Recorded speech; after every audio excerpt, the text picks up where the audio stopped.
Hocam göğüs hastalıkları uzmanı Seha Hocam bizlerle birlikte. Seha Akduman, nasılsınız?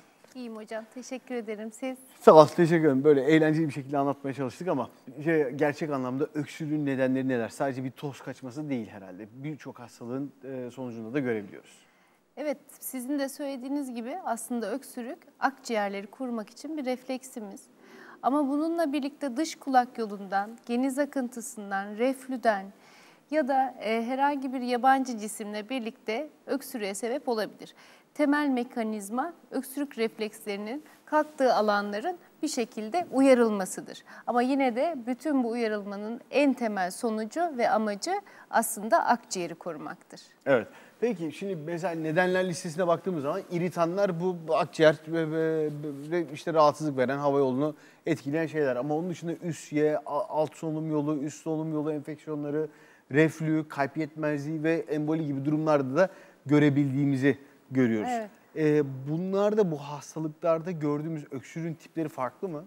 Gayet de her hastalıktaki öksürük başlama saati, arttırıcı risk faktörleri, günün sabahında mı, akşam yatarken mi, yemeklerden önce mi, sonra mı, günün hangi saatinde artıyor, evde mi, iş yerinde mi artıyor ya da yanında böyle beraberinde ateş var mı, balgam var mı, daha sonra öksürüğü en çok azaltan ya da en rahatlatan faktörlerle gerçekten öksürüğün sebebini bulmaya çalışıyoruz. Çünkü öksürüğün birçok sebebi var sizin de söylediğiniz gibi ama doğru tedavi için nereden kaynaklandığını bulmak gerekiyor ve kaynaklandığı yere göre de tüm öksürük şekilleri bir miktar birbirinden küçük de olsa farklılıklar gösteriyor. Evet, son dönemde özellikle bu kış döneminin gelmesiyle artan üst solunum yolu enfeksiyonlarında çok sık öksürükler görmeye başladık ve bu öksürükler bir şekilde bitmiyor. Evet. Yani bu üst solunum yolu enfeksiyonu, madem üst solunum yolu akciğerlerimizle alakası yok, neden bizi öksürtüyor? Şimdi üst solunum yolu da aslında alt solunum yolunun başlangıcı. Yani bizim burunda hapşırık diye nitelendirdiğimiz şey burunlarda yani nefes borularımızda olduğunda öksürük adını alıyor. Refleks aynı. Burun tıkanıyor ya da bizim mukus sekresyonlarımız gelişiyor. Burada da balgamımız oluşuyor. Aynı pipetin üst ucu, geniz akıntısı ve alt ucu olarak değerlendirdiğinizde tek hava yoludur aslında. Üst hava yolu gelir ve alt hava yolu olur. Yani birbirinden aslında çok da bağımsız değildir. Buradaki en ufak bir enfeksiyon, hava kirliliği ya da toksik bir herhangi madde, akciğere zarar verebilecek her türlü şey ilk önce burundan soluduğumuz için vücut burada savunmaya başlar.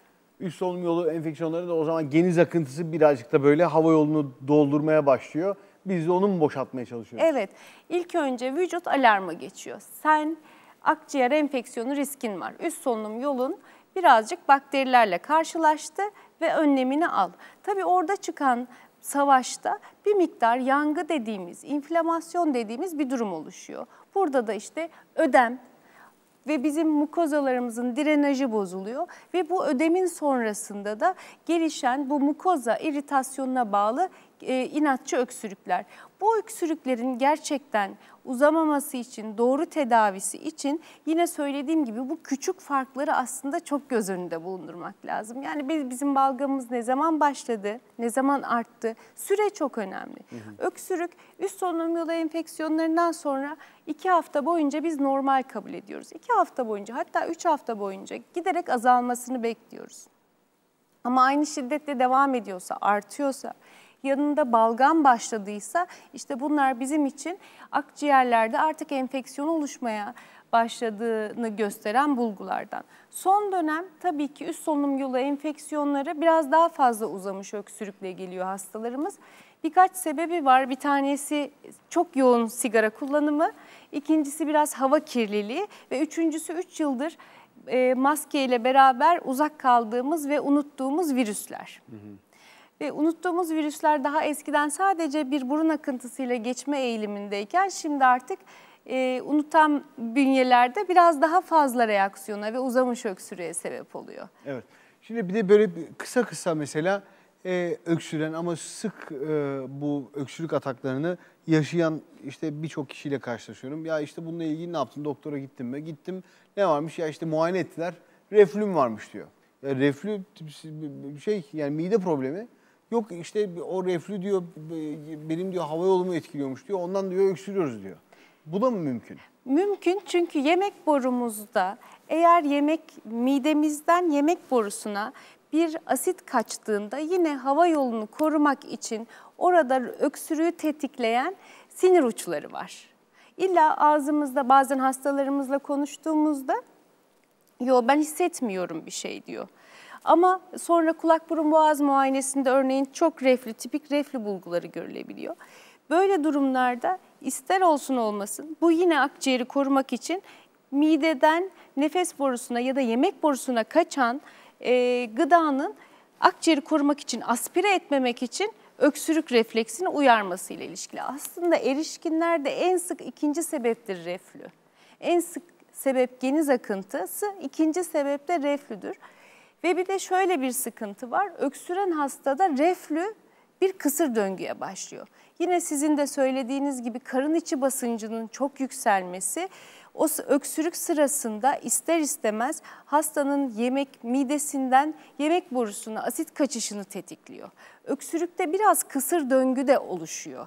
İlk önce sadece bronşitik ya da üst solunum yolu enfeksiyonuyla başlayan öksürük bir süre sonra bu uzamış öksürüklerin etkisiyle reflünün de öksürüğe katılmasına sebep oluyor. İkincisi, biz ilk önce üst solunum yolu enfeksiyonuyla başladı hastanın. 2-3 günde toparlamasını bekliyoruz ama hasta sigara içiyorsa ya da sinüslerindeki drenajı çok bozulmuşsa ya da çok fazla su almıyorsa ve drenaj bozukluğuna bağlı sinüzit gelişiyorsa, bu sinüzit geliştiğinde de yine uzamış öksürük olur. Evet. Şimdi tabii kalp açısından bakacağımız zaman kalp yetmezliği ve emboli, kalp yetmezliği işte yeteri kadar kalbin pompalamadığı durumlarda genelde kalbe kan gelen, yani temiz kanın geldiği bölge akciğerler. Dolayısıyla eğer kalp iyi pompalayamıyorsa gelen kanı azaltmak durumunda, dolayısıyla gelen kanı gönderen yerde bir birikim oluyor. Burası da akciğer. Akciğerde de ödem meydana geliyor. Kalp yetmezliğinde akciğer ödemine bağlı olarak hem öksürük hem de bazen köpüklü, tükürük vesaire karşı karşıya kalabildiğimiz tablolar. Bir de emboli durumumuz var. Akciğer atar damarının yani kalpten temizlenmek üzere kanın akciğere gönderildiği damarın bir pıhtıyla tıkanması durumu. Bacaklardan gelen bir pıhtı olabilir veya doğrudan o bölgede gelişen bir durumda olabilir. Ondan sonra bu gibi durumlarda akciğer söner. Akciğerin söndüğü bölgeyi tekrar vücut esnetip açabilmek için bir öksürük olur ama beraberinde bir ağrı da olur. Yani bu hastalarda yan ağrısı dediğimiz etkilenen akciğer tarafında bir göğüs duvarında ağrıyla karşı karşıya kalabiliriz. Ancak astım da öksürüğün tetiklendiği durumlardan bir tanesi. Şimdi bir hastamız gelecek.